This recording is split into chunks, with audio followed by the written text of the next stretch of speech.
لو جينا نبص على مشاكل الطلاب هنلاقي أغلب مشاكلهم مش عارف أذاكر، مش عارف أحفظ، مش عارف أسمع الدرس، ما عنديش القدرة إن أنا أفهم المسألة، ما عنديش القدرة إن أنا أحل المسألة، ومشاكل شبه كده كتير. ليه؟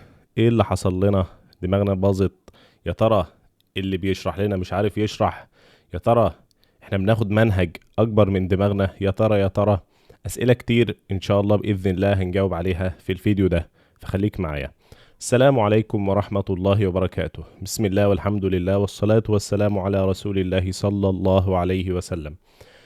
إن احنا نشوف المشكلة ونبص عليها ونعرف المشكلة، ده أول الحل. المشكلة إن احنا مش عارفين نذاكر، مش عارفين نحفظ، مش عارفين نفهم حاجات كتير، مش عارفين نعملها.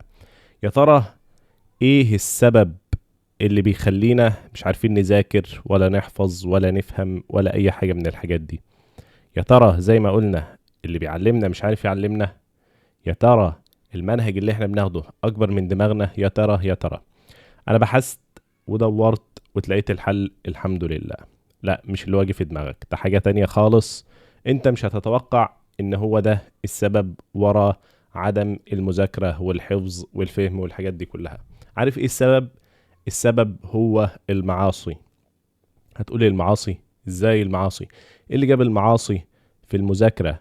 ما هو في ناس مش مسلمين اصلا وعلماء وعلى علم وفي الفيزياء وفي الطب ومش عارف في الفضاء وايه وايه وايه.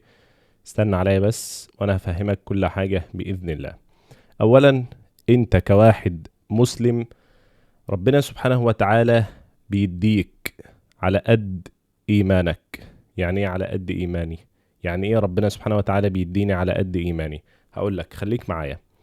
الامام الشافعي رحمه الله مما ورد عنه ان هو كان بيبص على الصفحة مرة واحدة يحفظها، فاشتكى الى وكيع الشيخ بتاعه. اشتكى له من ايه؟ ان هو لما بقى بيبص على الصفحة مرة واحدة ما بقاش يحفظها زي الاول. فاشتكى له، فبيقول: شكوت إلى وكيع سوء حفظي.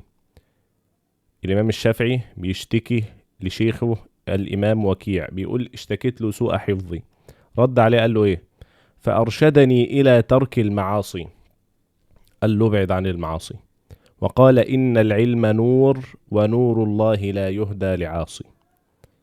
وربنا سبحانه وتعالى قال في القرآن الكريم: واتقوا الله ويعلمكم الله. ربنا سبحانه وتعالى ربط العلم بالتقوى. ايه هي التقوى؟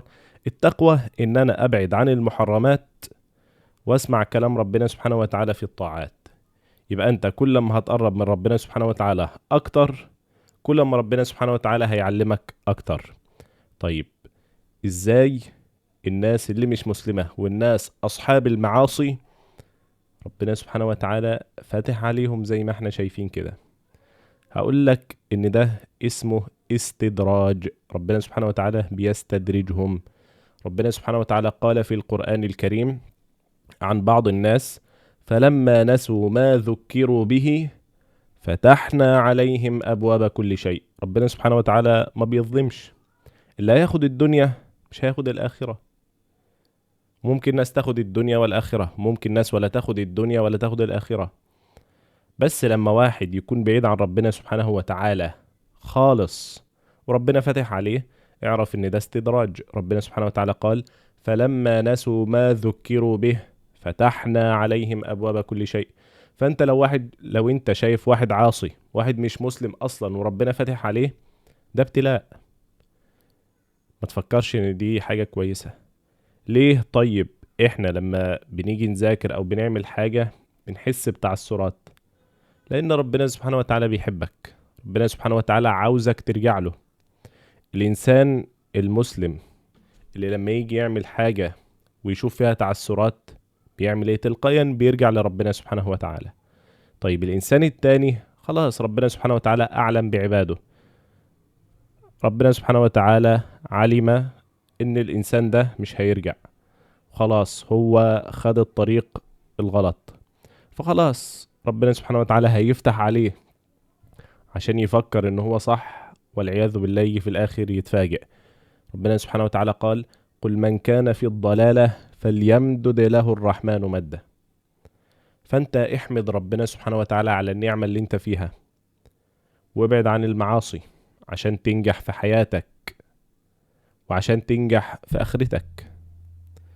وخليك من النوع اللي ربنا سبحانه وتعالى بيحبهم وهم بيحبوه، وابعد عن النوع اللي ربنا سبحانه وتعالى قال فيهم نسوا الله فنسيهم. خليك من النوع ده وما تبقاش من النوع ده.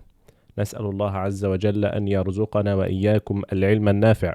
ما تنساش الاشتراك في القناة والمشاركة والتعليق والإعجاب عشان الفيديو يوصل لأكبر عدد ممكن من الناس اللي محتاجاه، وانت تكون سبب في الأجر معايا إن شاء الله. أنا عبد الرحمن شريف، السلام عليكم ورحمة الله وبركاته.